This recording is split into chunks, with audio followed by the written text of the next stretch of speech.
Que faire des mômes? Que faire des mômes? Que faire des mômes? Que faire des mômes?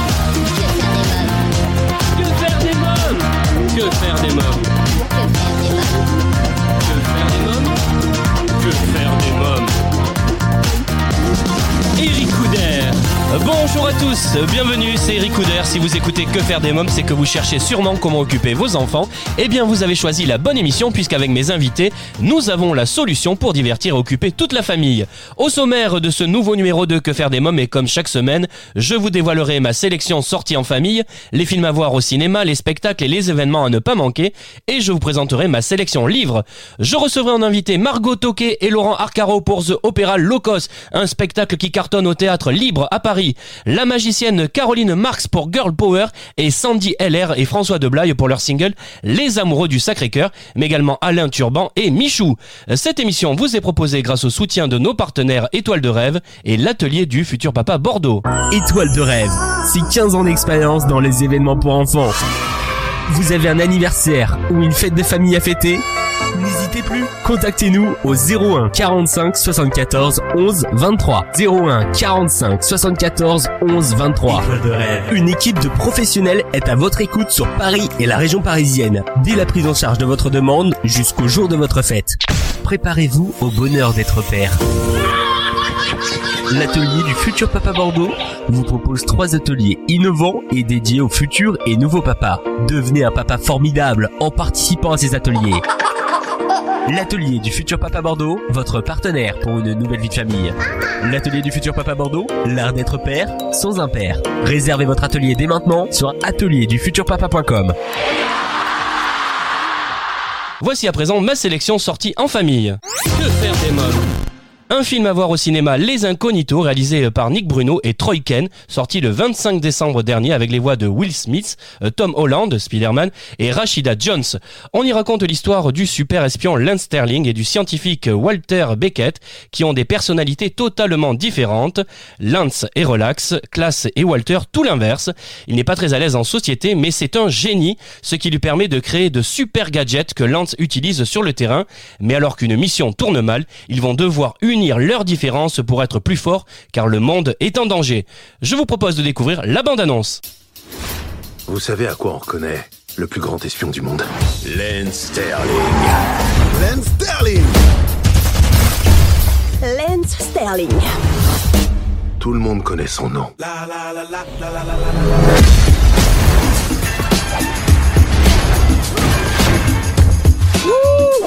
Soyez pas mauvais perdant, vous avez pu rencontrer Lance Sterling.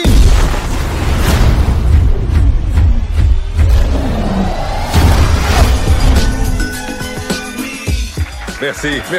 Retournez travailler, vous en faites beaucoup trop. Les Incognitos, un film à voir au cinéma à partir de 6 ans. Les 2 et 3 janvier prochains, de 13h30 à 17h, au sein du centre Paris Anime Matisse, se tiendra un stage cinéma nommé Atelier Remake pour les 13-17 ans. Les jeunes choisiront une séquence de film, la réécriront et la tourneront. L'idée étant de faire découvrir les différents métiers qui peuvent exister dans le domaine du cinéma. Le tarif de ce stage est d'une 15aine d'euros pour 7 heures d'atelier. Pour plus d'informations et vous inscrire, je vous invite à vous rendre sur le site ligeo.ligparis.org. La Folie Théâtre vous propose le spectacle pour enfants Le Mystère des Catacombes de Marina Walex. Vous pourrez vivre une aventure incroyable dans les catacombes de Paris et vous téléporter en Grèce antique avec Mademoiselle No et le professeur Snock. Le Mystère des Catacombes de Marina Walex, un spectacle pour les enfants de 5 à 12 ans à la Folie Théâtre tous les mercredis, samedis et dimanches à 15h jusqu'au 15 janvier. Au Dôme de Paris, Palais des Sports jusqu'au 5 janvier. Allez découvrir en famille Il était une fois Bouddha Siddhartha, l'opéra rock. Au théâtre, le 13e art à Paris. Après une tournée mondiale, les 360 All-Stars ont fait escale à Paris. Les légendes mondiales de l'art urbain, 7 artistes internationaux du monde hip-hop vont vous donner le vertige. Un casting international incroyable réuni pour cet événement unique en son genre. Au Théâtre Libre à Paris se joue jusqu'au 2 février The Opéra Locos, un spectacle burlesque et musical très original, construit autour des plus célèbres airs de l'opéra, pimenté de quelques tubes pop. Le show Encanto est une création espagnole qui a reçu cette année le Max Award du meilleur spectacle musical. Et comme je le comprends, ce spectacle fait partie des meilleurs spectacles que j'ai vus cette année. Pour nous parler de ce show qui permettra à vos enfants d'appréhender l'opéra de façon ludique, je reçois Margot Toquet et Laurent Arcaro.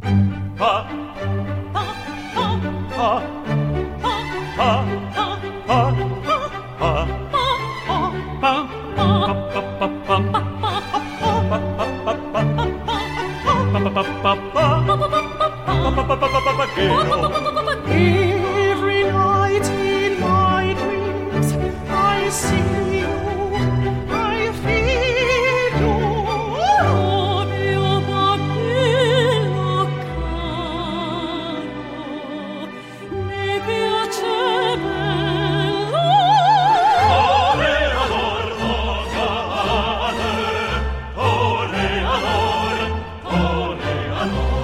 Bonjour Margot Toquet et Laurent Arcaro. Bonjour. Alors vous êtes à l'affiche de The Opéra Loco au Théâtre Libre jusqu'au 2 février. Margot Toquet et Laurent Arcaro, est-ce que vous attendiez à un tel accueil du public parisien et à un tel succès ? On avait cet espoir parce qu'on croyait beaucoup au spectacle dès le départ. Donc on est ravis que l'accueil soit au rendez-vous. C'est un spectacle qui est tellement plein d'énergie qu'il nous en donne et que voilà, on pouvait s'y attendre. Ouais, on est ravis. Margot Toquet, pourquoi The Opéra Loco c'est un spectacle qu'il faut voir en famille et qui peut plaire justement aussi aux enfants? Alors Opéra Loco c'est tout d'abord de la musique, donc forcément ça parle à tout le monde et les enfants sont les plus réceptifs aux jeux qu'on propose en fait. On propose une découverte de l'opéra à travers des personnages qui sont attachants parce qu'ils sont clownesques en même temps dans l'émotion, en même temps dans le rire.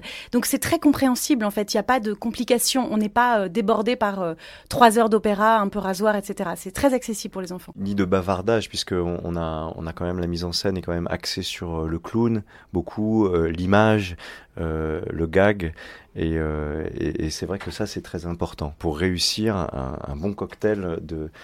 En gros, ça parle à tout le monde, toutes les générations, y compris aux enfants et surtout aux enfants à cause des couleurs, du clown et du gag. Alors que raconte l'histoire ? L'histoire, ça parle d'amour, c'est 5 chanteurs d'opéra qui arrivent pour faire un récital et il va se passer plein de choses rigolotes, tendres, etc. Donc il y a une histoire d'amour éternelle avec les personnages et la musique. Il y a des histoires d'amour aussi au sens large du terme. On parle d'amour et non plus ni de genre,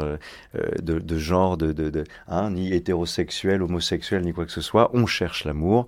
Et donc, je pense que chacun et chacune va le trouver. Et parfois, c'est la surprise. On va peut-être pas le trouver là où on le cherche vraiment. Mais on le trouve. Alors, vous pouvez nous citer quelques-uns des airs célèbres d'opéra que vous interprétez dans ce spectacle ? Alors, quant à moi, j'ai l'air du Toréador dans Carmen. Toréador en garde.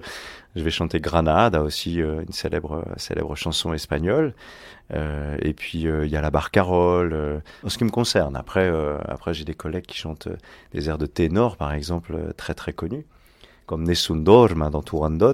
Qui parlera aussi beaucoup aux enfants, c'est l'air de la Reine de la Nuit. Ah oui. Ta ta ta ta ta ta ta ta. Ça c'est la soprano qui le fait et ça c'est extraordinaire à voir en vrai. Sur scène. Margot chante Carmen quand même, l'air de Carmen. C'est vrai, il y a Carmen, enfin beaucoup d'airs d'opéra que on a tous déjà entendus un peu, soit à la télévision, dans des publicités, on les a tous un peu en tête, donc c'est drôle de les voir sur scène et de les comprendre en vrai. Alors c'est ça qui est formidable dans cet opéra. On peut parler d'opéra en réalité, d'œuvre, au sens noble du terme, l'œuvre, en italien opera. On a réuni une telle somme d'airs, d'aria, qu'en fait on a fait un opéra. Et de ces airs, en réalité, découle cette histoire. En fait, il n'y a pas de paroles qui sont prononcées. C'est pour ça que c'est accessible aux enfants. C'est pour ça que on invite les enfants de tout âge à venir. Alors peut-être pas ceux en bas âge, mais je pense à partir de 5-6 ans, je pense que c'est assez accessible. Et parce qu'il n'y a pas de paroles, et les seuls mots que nous prononçons, ce sont des airs d'opéra. Et ces airs d'opéra articulent notre pensée et notre moyen de séduire soit l'autre, soit d'exprimer son sentiment ou sa passion. I look and stare so deep in your eyes. I touch on you more and more deep inside. When you leave, I'm begging you not to go. Calling out 2 or 3 times in a row. Got me looking so crazy right now. You're up and looking. Margot Toquet, il faut également préciser à nos auditeurs que ce show est aussi pimenté de quelques emprunts pop également. Hein. Ça, c'est très sympa, on s'y attend pas. Ah oui, on s'y attend pas et c'est toujours la petite surprise, c'est-à-dire qu'on passe de Mozart à Mika, le chanteur pop. Et ça, on garde le secret, il faut absolument venir le voir parce que vous n'allez pas vous y attendre. Et la musique prend des tournures comme ça tout d'un coup de Beyoncé ou de Whitney Houston. Mais ça, c'est la magie de la musique, c'est-à-dire que tout s'imbrique, c'est universel en fait. Quelques mots sur chacun des personnages. Par exemple, vous, Margot Toquet, vous interprétez Carmen. Alors, qui est Carmen ? Carmen, dans le spectacle, c'est une séductrice. C'est quelqu'un qui a très envie de trouver son amoureux ou son amoureux sur scène, mais pourquoi pas dans le public. Donc, elle cherche pendant tout le spectacle. Et elle a un petit problème, Carmen, c'est qu'elle n'a pas vraiment de limite. Donc, parfois, elle est un petit peu agressive, un petit peu faux-folle. Et c'est ça qui rend les choses drôles avec Carmen, c'est qu'elle est imprévisible. Donc, ses collègues, parfois, ses partenaires de scène, ont très peur de la laisser aller. Et elle est extravagante en ça, elle est très drôle, Carmen. Alors vous êtes mezzo-soprano, hein, c'est ça ? Mezzo-soprano, c'est la voix médium des femmes. Donc il y a les sopranos qui chantent très aigus. Et la mezzo, c'est celle qui va avoir des graves et des médiums plus importants. Alors comment a débuté pour vous cette aventure ? Écoutez, l'aventure débute toujours par une audition, ce qu'on appelle une audition, donc comme vous connaissez dans The Voice, etc., pour ne rien nommer.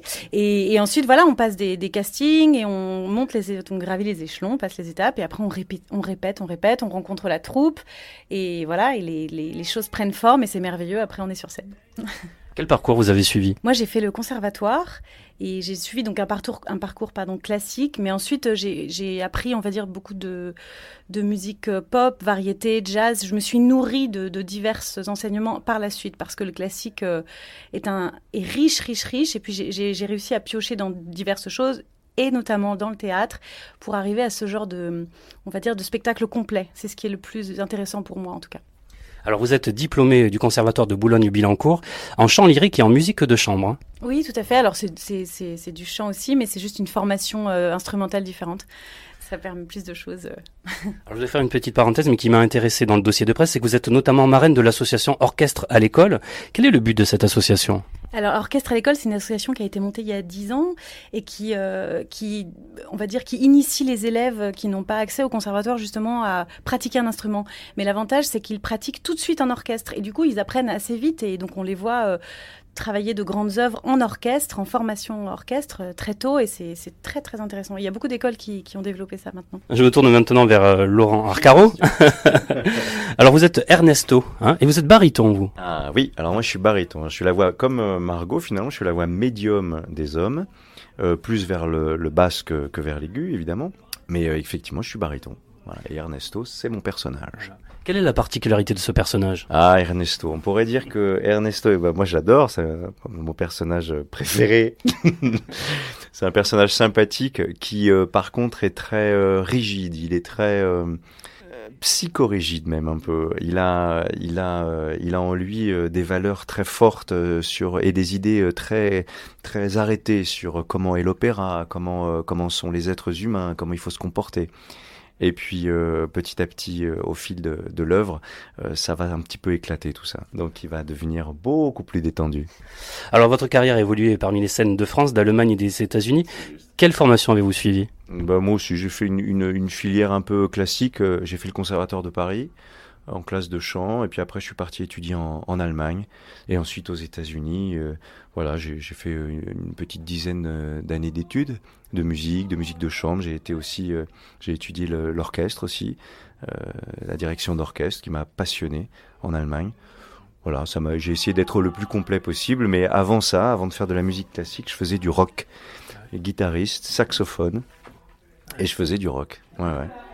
Alors, quels sont les autres personnages que l'on découvre également dans le spectacle ? Alors, les autres personnages, il y a Maria. Maria, c'est la soprano, la jeune femme tendre et innocente et en même temps extrêmement douce qui est complètement amoureuse du personnage du ténor qui s'appelle Alfredo. Et il y a Alfredo, c'est le ténor un peu sur le retour, c'est-à-dire qu'il a eu son heure de gloire. Une grande gloire même. Hein. C'était une grande gloire du chant. Et maintenant, il n'arrive plus trop à chanter. Donc, c'est très drôle parce qu'il essaye. Et en même temps, il est très, très, très touchant. Et le dernier personnage qui est excentrique et merveilleux, c'est Chichi. Et Chichi, c'est un peu le chien fou de la troupe. Chichi, il a toujours envie de danser, de chanter. Chichi adore chanter Mika, d'ailleurs. Chichi, c'est un contre-ténor. Donc, une voix type féminine pour les hommes. Vous savez, les fameux castrats qu'on appelait les castrats. Alfredo, c'est le ténor, notre ténor héroïque, qui est une figure un petit peu entre Louis de Funès et Charlie Chaplin. Donc c'est formidable. C'est vraiment une très très belle équipe. Et puis c'est vrai que Marie, la fragile en apparence, Marie, qui elle aussi cherche l'amour, hein, bien sûr, on est tous à la recherche d'amour, tous. Ah bravo Figaro, bravo bravissimo, ah bravo Figaro, bravo bravissimo, a te fortuna, non mancherà. Ah bravo Figaro, bravo bravissimo, ah bravo Figaro, bravo bravissimo, a te fortuna, non mancherà. Allora la la la la la la la la la la la, a te fortuna, I'll be brown, I could be blue, I could be right out the sky, I could be hot, I could be purple, I could be everything you like. Gonna be green, gonna be me, gonna be everything more. Won't you like me, won't you like me? Walk out the door. Sono il fatto, dello scito. Sono il fatto, dello scito, dello scito, dello scito, dello scito.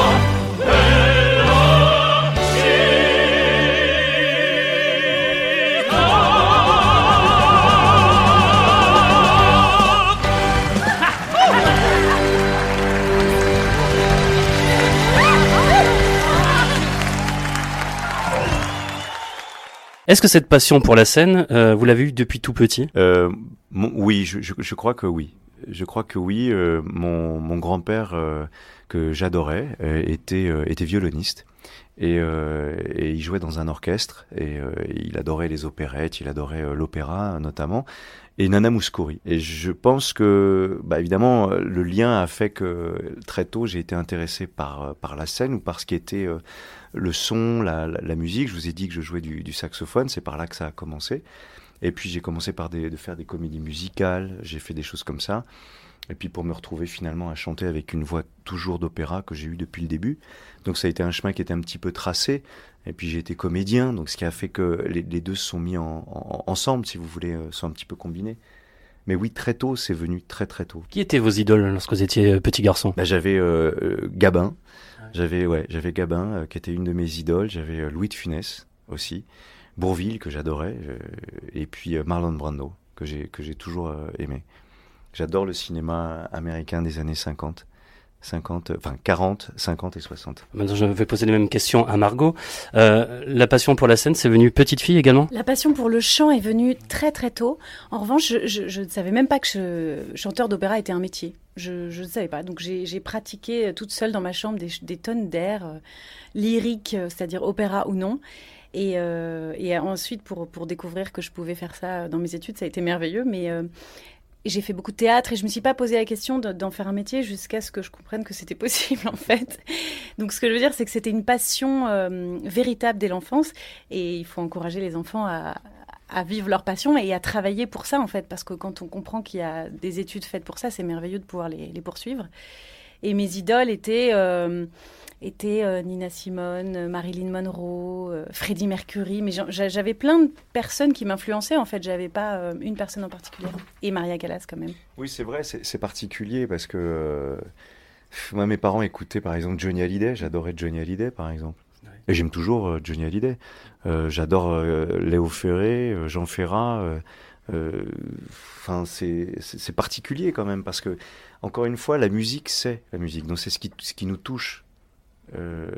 Quand on entendait Nina Hagen par exemple à la maison, c'était particulier quand même, Nina Hagen. Mais n'empêche que Nina Hagen, faut pas oublier qu'elle chantait l'opéra quand même. Margot Toquet et Laurent Arcaro, alors nos éditeurs sont des parents, des grands-parents. Et qu'avez-vous envie de rajouter pour leur donner davantage envie de venir vous applaudir dans The Opera Locos ? Mais je dirais, venez retrouver votre âme d'enfant si ce n'est déjà fait et vous allez vous surprendre à sourire et à être ému et à rire aux éclats dans ce spectacle. Donc c'est un spectacle qui parle à tous les âges et je crois que ça c'est pas très commun en fait à Paris de pouvoir y aller avec on a actuellement beaucoup de gens qui viennent avec leurs enfants, leurs grands-parents en famille, ils reviennent en famille, donc ils viennent et reviennent plaisant. Mais tu as raison de Exactement. le dire, c'est vrai.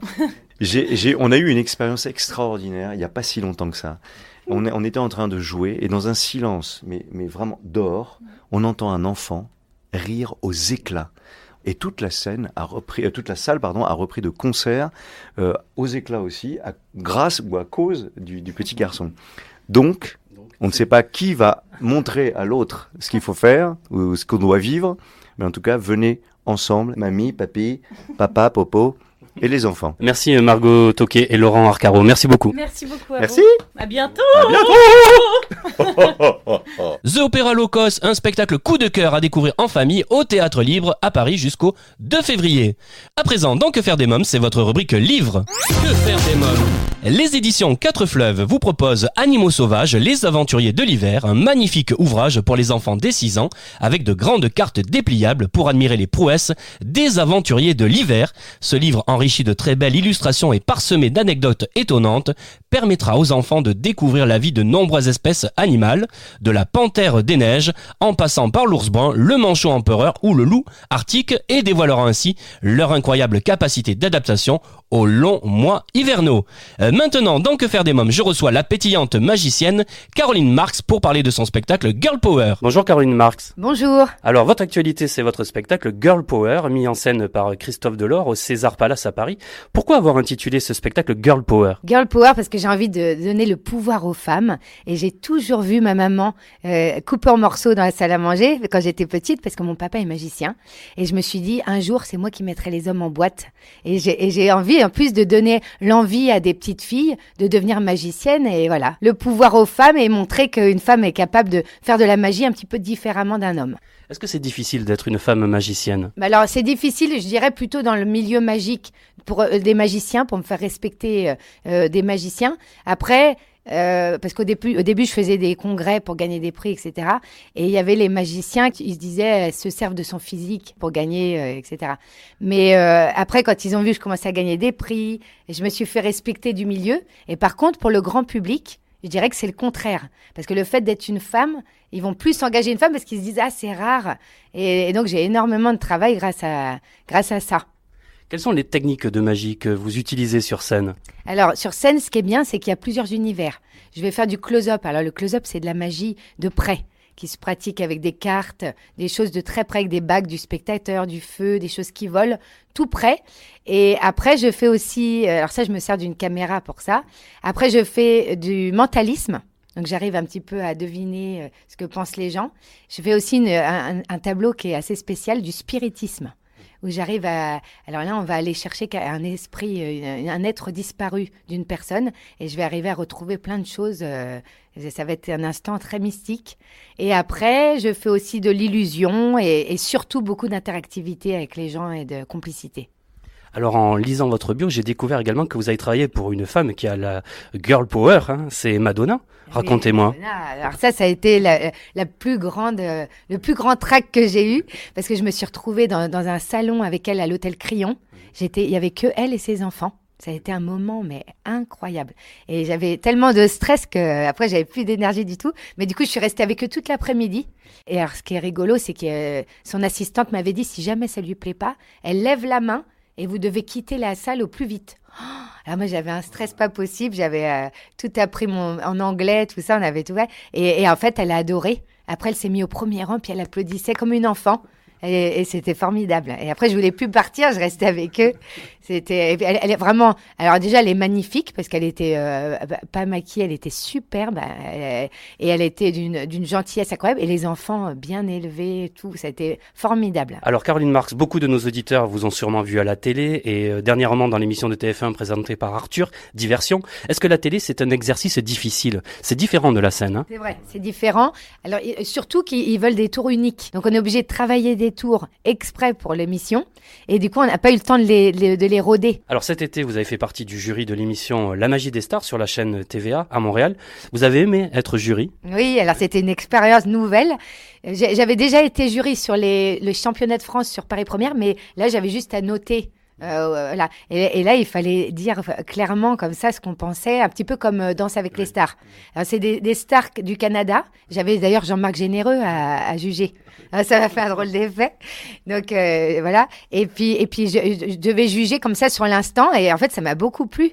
Et après, je me sentais de plus en plus à l'aise. Et puis eux, ils sont nature, ils sont chaleureux, vraiment. C'était un mois. On a fait 7 tournages en un mois. Et grâce à Alain Choquette, qui est au Palace, qui cartonne au Palace. Et grâce à Alain, je me suis retrouvée là-bas. Ça a été vraiment formidable. Est-ce qu'à Jean-Marc Généreux, vous lui avez dit j'achète? Oui, et j'ai dit... Oui, j'ai dit à tout le public, et ça? Et tout le monde a dit, j'achète. Girl Power est un spectacle drôle, surprenant, interactif. C'est important pour vous l'interactivité? Oui, pour moi c'est le plus important, c'est là où je me sens le plus à l'aise. Parce que moi, avant le spectacle, j'ai toujours le stress, c'est normal, on appréhende toujours. Et dès que j'ai l'interaction avec les gens, j'entends les gens rire, ça y est, il y a tout qui se détend intérieurement. Et c'est là où je me sens le mieux et j'adore partager. Parce que j'aime les gens et j'ai besoin d'avoir cette proximité pour me sentir à l'aise. Et puis les gens aussi, d'ailleurs, c'est ce qu'ils recherchent. Il y a une vraie complicité entre nous. Dans Girl Power, vous avez décidé de jouer la transparence et de rien cacher au public, ou presque. Pourquoi ce choix? Alors, rien caché, oui, c'est ça, parce que on a toujours, les gens disent toujours, vous, les magiciens, vous cachez des choses dans vos manches, il y a des trappes, des complices dans la salle, etc. Donc, du coup, moi, je me suis dit, je vais leur montrer, je vais tout leur montrer. Donc, j'ai été jusqu'à montrer un petit peu les coulisses et puis mettre le moins de choses possible sur scène, avoir mon portant de vêtements, comme mettre la loge sur la scène. Parce qu'on a toujours les gens, c'est vrai que c'est ce qu'on se dit toujours, le magicien, il cache des choses. Pourquoi ce spectacle plaira à toute la famille et notamment aux enfants? Oui, alors c'est ça qui est bien, c'est que c'est un spectacle qui est familial à partir de 6 ans jusqu'à 98 ans. Par exemple, les grands-parents peuvent amener les petits-enfants au spectacle, les parents peuvent amener les enfants, et ça parle à tout le monde, parce que la magie, ça plaît aussi bien aux enfants qu'aux adultes, et ce qui est bien, c'est que tous les adultes vont retomber en enfance. C'est ça que j'adore, parce qu'on voit leur visage qui s'émerveille comme des enfants. Et pour moi, c'est là où j'ai réussi mon pari, quoi. C'est magnifique. Combien de numéros vous enchaînez sur scène? Parce que ça va à un rythme effréné, quand même. Oui. C'est vrai, il y a 1h20 non-stop. Alors, je fais à peu près 12 tableaux, mais il y a beaucoup de numéros, beaucoup de techniques de magie dans un tableau. Quel est le numéro que vous avez le plus de plaisir à interpréter? Je dirais, alors il y a le changement de costume, j'adore. Après, j'aime bien aussi, j'adore le numéro de la veste où je transforme une personne du public, choisi au hasard, et il va devenir magicien malgré lui. Et là, je dis que c'est un tour un petit peu des années 80, parce que lui, moi, je vais être son assistante, je vais être cachée derrière lui, et lui, il va être mis en valeur et va devenir le magicien. Quel est le numéro le plus difficile à faire? Le plus difficile, je dirais que c'est le spiritisme. Alors, vous n'êtes pas à votre premier spectacle, puisque vous avez joué pendant 2 ans et demi à Bobino. Qu'est-ce que ce nouveau spectacle a de plus? Alors, à Bobino, j'étais plus j'étais pas toute seule, on était 50 artistes, donc j'intervenais un petit peu entre les tableaux. Là, je me retrouve à faire un spectacle seule en scène, donc je suis toute seule pendant 1h20. Et les gens me demandaient souvent, en me voyant à Diversion, ils me disaient, mais quand est-ce que vous avez votre spectacle à vous? Où est-ce qu'on peut vous voir? Et moi, je faisais énormément de soirées privées, et j'avais pas trop le temps de faire un spectacle dans Paris. Mais là, du coup, j'ai pris le temps. J'avais tellement de demandes et j'avais envie de faire plaisir au public. Et là, c'est formidable, parce que les gens viennent pour me voir et je me retrouve, j'ai envie de faire plaisir aux gens. Et on est dans une ambiance cabaret qui est formidable, parce que les gens peuvent venir manger avant, peuvent venir boire un verre, donc ils sont beaucoup plus détendus et ils sont prêts. Il y a une autre ambiance que le théâtre parisien. Alors, Caroline Marx, est-ce qu'on peut dire que pour vous, c'est une histoire de famille, justement, la magie? Oui, c'est une histoire de famille complètement. Mon père a aimé, est devenu complètement fou de magie. Vers 8 ans, il a vu un spectacle de magie, il a dit c'est ça que je ferai plus tard. Et du coup, il cachait un petit peu les livres sous le lit et il lisait la nuit pour apprendre des trucages. Il voulait montrer à aucun frère et sœur. Et alors moi, je le remercie énormément, parce que quand j'étais petite, il fermait le bureau à clé pour pas que je voie les trucages. Et du coup, pour moi, c'était le vrai magicien. J'ai toujours eu, pour moi, mon père, puis il joue la comédie incroyable. Donc pour moi, c'était le vrai magicien. Il a toujours protégé cet art, et c'est pour ça que j'ai eu envie de faire ça. Une dernière chose, Caroline Marx, je dois aller rejoindre des amis à Montmartre. Est-ce que vous avez une formule magique pour me téléporter? Je fais de la magie, pas des miracles. Je vais apprendre à le faire et je vous recontacterai, mais ça, c'est encore une chose que je suis en train de travailler. Bon, alors je saute dans un taxi. Merci Caroline Marx, merci beaucoup. Merci à vous, c'était un grand plaisir, et j'embrasse tout le monde. Je vous fais des gros bisous et à très bientôt. Caroline Marx, Girl Power, un spectacle mystérieux, drôle et surprenant à découvrir absolument en famille au César Palace à Paris, le vendredi 10 janvier à 19h30. À présent, dans Que faire des mômes, je reçois Sandy LR et François Deblaye pour leur single Les Amoureux du Sacré-Cœur, mais également Alain Turban et Michou. Comme ceux d'hier et de demain, ils vont refaire les mêmes gestes. à la terrasse de chez Michou. Il va lui offrir sa veste. Elle va regarder dans ses yeux pour y trouver les mots du cœur. Y a pas d'amour heureux si on n'est pas à la hauteur. Bonjour Sandy Allaire. Bonjour. Bonjour François Deblaye. Bonjour Eric, ça va? Ça va très bien. Alors, votre actualité, c'est Les Amoureux du Sacré-Cœur, un single et un clip. Alors François, comment est né ce beau projet? Le projet est né, en fait, on nous appelle tout le temps les amoureux, enfin on nous appelait les amoureux de Montmartre. Parce qu'on est quand même un petit peu connu maintenant, la rue des Abbesses, avec il y a le cabaret Michou, mais il y a le petit café de Montmartre, il y a la Mascotte, enfin tous ces bistrots qu'on connaît avec où il se passe plein de choses. Et Alain Turban, qui mon ami depuis des années, me dit François, j'ai un truc, ça serait pas mal, j'ai une chanson, mais j'aimerais bien qu'on la retravaille si tu veux tous les deux. Pour toi et Sandy, je trouve que un duo, je dis arrête tes conneries, moi j'ai pas chanté depuis 20 ans.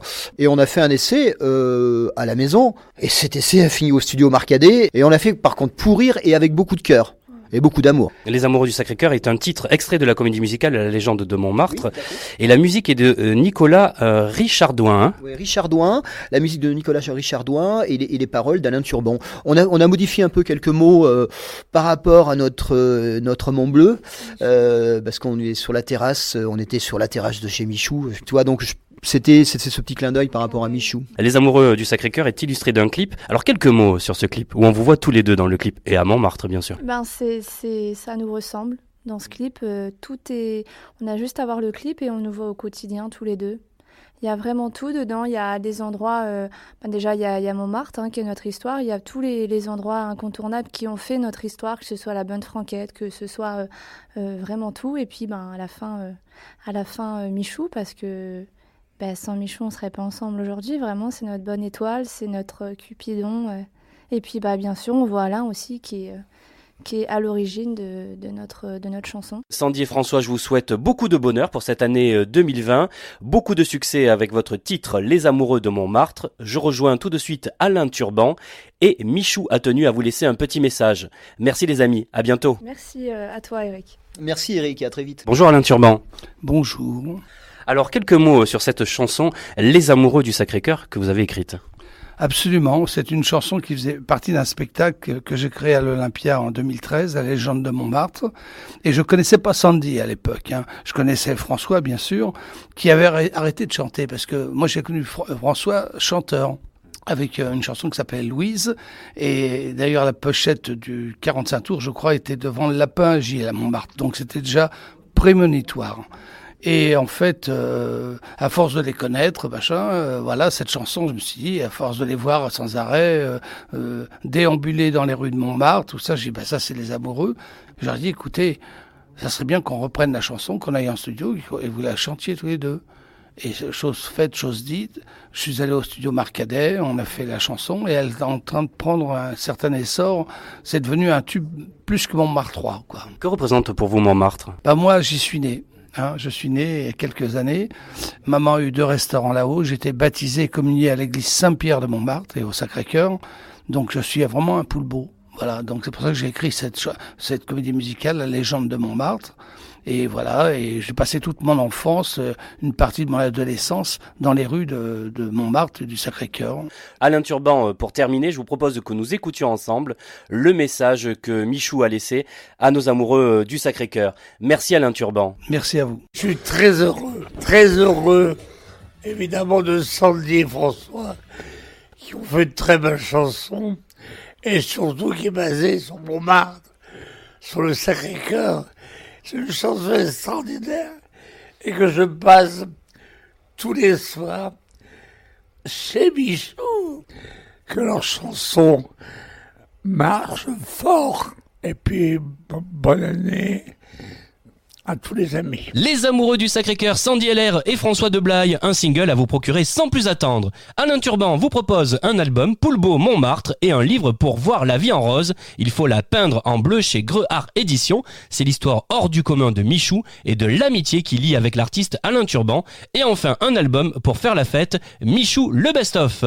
Et bien voilà, Que faire des mômes pour aujourd'hui, c'est terminé. Pour écouter ou réécouter cette émission en podcast, rendez-vous sur notre site internet quefairedesmômes.fr. Venez partager vos impressions sur Instagram, Twitter et Facebook. Merci pour votre fidélité. Je vous embrasse fort ainsi que ma petite nièce Erika. Passez un excellent réveillon du jour de l'an. À l'année prochaine. Bye bye.